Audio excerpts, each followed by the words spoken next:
that really know me, I'm Zach's younger brother, John. I know people probably think I'm the older one, but not a big deal. Before I start getting into my speech that I prepared so well, I'd like to thank the Hanleys, the Carvers, the Gustins, everybody that came out and made everything possible. Seeing your band play the other night, Zach, really put things in perspective of how amazing you are and how talented you are. And you know, trying to talk from the heart here, it's the real thank you goes out to having such a great older brother.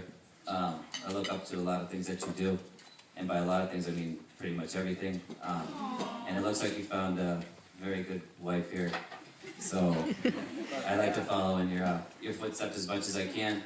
And yeah, if I could toast to you every day, I would.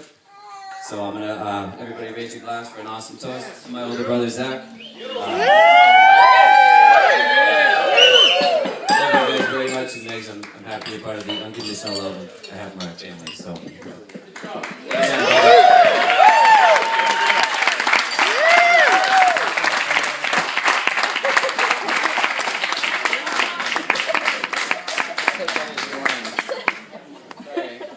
What do you guys want to talk about? Nailed it. Thank you, John. Well done. A handshake. There we go. All right. I'm Tom Hanley. I'm the FOB. It means I'm the father of the bride and Megan's dad. Pretty proud. And Kathy and I, the MOB. All right. Technology. All right. Here we go. So Kathy and I, the MOB, are very proud of this day as a ride that you can all be here to share it with us. You know, Kim had offered me early on that we could be an act together, but you know, how can I follow that? That was well done, Kim. Thank you. But I'm your godfather, so right. So there. You know, all of you, I think, have experienced what a glorious day this is. Megan's grandmother, Betty Helmwood, called this a Maine day. And don't you agree? Pretty spectacular place to have a wedding. Absolutely. Could you imagine a more perfect day, a more perfect occasion, or you know, a more perfect couple who really deserve each other so well, and we're so proud of both of you. So thank you. You know, Betty Helm. You know, Megan's grandmother began this legacy a long time ago, and her family history here goes back almost 100 years. And if you look just up the cove here, the Helm Cottage is just on the other side of this cove. And, you know, the beauty of these rocky shores inspired her lifelong artwork. And I think we've passed this down through two families now. My parents met in art school, and Megan's grandmother, Betty, was an artist as well, and we wish she could have been here today with us. You know, if you think about the legacy and how magical this place is for us, this is home for us for years. And, you know, Megan and Sean grew up swimming in that cove over there and catching crabs and having magical boat rides and adventures on all the islands here, which they still do to this day. And this place will always be home for us, and we're glad that you're sharing it and that we get to have it in Maine. And the outdoors, as you know, are a pretty special part of Megan's life, and the teepee and all of that. A lot of that comes from the time we spent together in Indian guides, camping in two small tents, and really bonding with the outdoors. And it's where Megan also really found her animal spirit, and her animal spirit named Soft Bunny, and it inspires her art to this day. You know, I remember when you know, all of this journey that Megan has been on, and as her dad, you know, I get to tell these stories, and I remember her, you know, being on the state championship track team. Running the first leg of the 4x200, and then driving home late at night, and we couldn't find a place to have breakfast at 2 in the morning to celebrate. You know, nothing was open.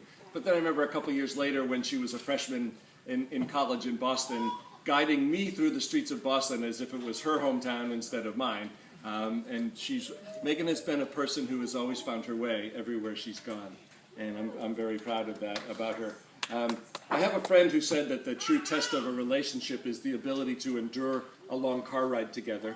And the fact that they drove across the country to Oregon to make their new life together and stopped on the way in Grand Rapids for a day, which was really special for us. And we're very proud of that. And when they moved to Oregon, it's things that young people do these days. And Megan explained it this way: because it's a cool city, Dad.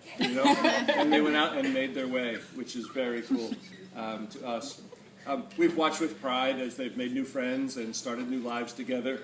And the other night, many of you were here at our cottage having a drink, and Megan said, "It feels like my whole universe is coming together here." And I thought about that, and took a step back as a proud dad and thought, what did that mean? And all of you are part of that universe. All of you are part of Megan's life and Zach's life and now their lives together, which is very, very cool. Last summer, we had a whirlwind several days with Megan and Zach and Sean and Katie and Kathy and I, and it was kind of late at night and everybody had gone to bed, and Zach and I were finishing off a growler, and he looked me in the eye and said, "I'd like your permission to marry Megan." And I said, "Wow, you just made my day. Go for it." So here we all are.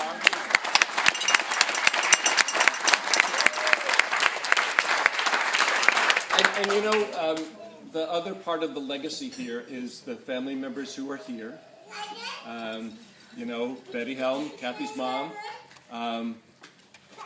my mom, Connie Hanley, who's representing the grandparents.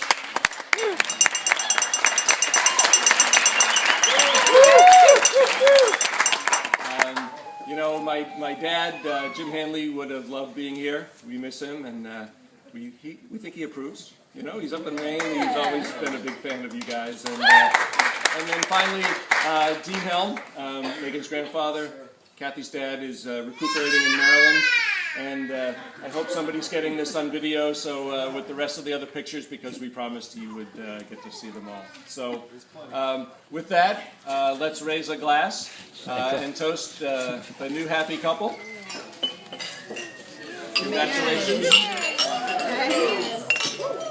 And then my last thing is that Megan and Zach, I hope you always know where your kissing tree is. Thank you.